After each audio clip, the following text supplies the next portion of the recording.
away while her brother is kind of making his stand, and I'm curious what she'll think when she's reunited with her brother. Will she agree with what he's kind of begun back at the camp?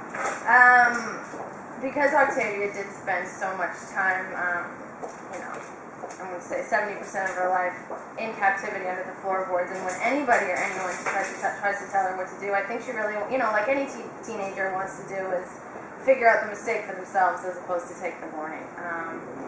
But she definitely appreciates his advice, but she wants to figure things out for herself. Craig was asking you a little bit about she's got put in the water again. We've heard that that river is not supposed to be there. We imagine it's not necessarily a natural river. Are we seeing like side effects? Is she getting whatever was in that river? Is that affecting the character as we go in the next couple episodes? Well, she's definitely affected by the damage that it brought to her. I think everyone, her brother, Octavia's brother Bellamy is upset in her, erratic, spontaneous behavior. So one sort of think before she does things. But yeah, all the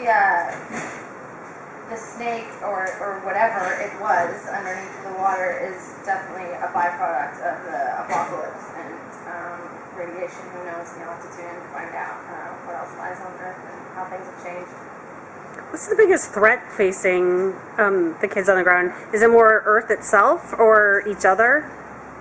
Well, if you put 100 kids on the ground that were all imprisoned, there's going to be a lot of power struggles, a lot of fights, just unruly behavior in general.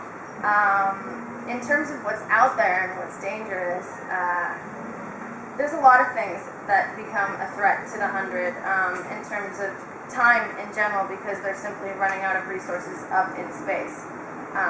So we need to, whether or not we decide to communicate with them up in space, and what lurks in the bushes that's out to get us. I'm seriously trying not to give anything away here. I'm like, oh, we're going to get trouble for saying this or that. There's a lot of exciting things that could affect us, and you'll see. What do you feel is her ultimate goal for her time on Earth? Octavia's ultimate goal. Octavia's very... this is so hard to not give anything away. I get in trouble. Octavia's ultimate goal. I can't answer that question right now because I really can't. You described her as a child. How does that manifest itself? Octavia as a child. Okay, so Octavia was born in blasphemy. You're only allowed to have one child on the Ark due to population control, and she was the second. So her mother had to hide her under the floorboards to keep her alive. But when she got caught, she was executed, and I was put into jail, and that was my crime. Can you talk about her relationship with her brother? Yeah. In the promo, you can see how she's reunited with her brother, and it's a very happy moment for her. And Octavia is the only person on Earth that has a sibling, which is nice. So I'm happy to have that relationship and keeping that very unique.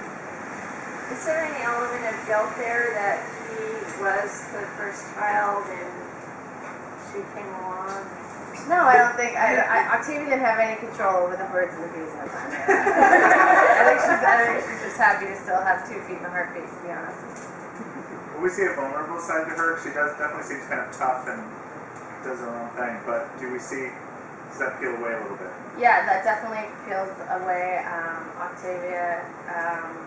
Octavia's faced with a lot of really heavy decisions because she does develop relationships on Earth, good and bad. And when she's faced with these alliances and the divide that happens naturally between people trying to agree or disagree and just build a society on Earth, you'll definitely see her breakdown. Yeah. What's the dynamic like between her and Clark?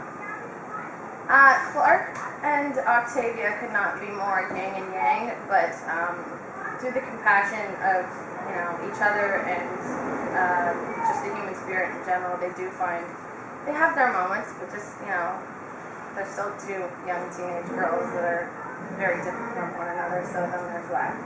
You'll see both sides. Is it fun to play a feisty character like this? And how do you relate to her? It is fun to play a feisty character like Octavia. Her and I have a lot in common, but we're also very different at the same time, so it's nice to meet in that middle ground.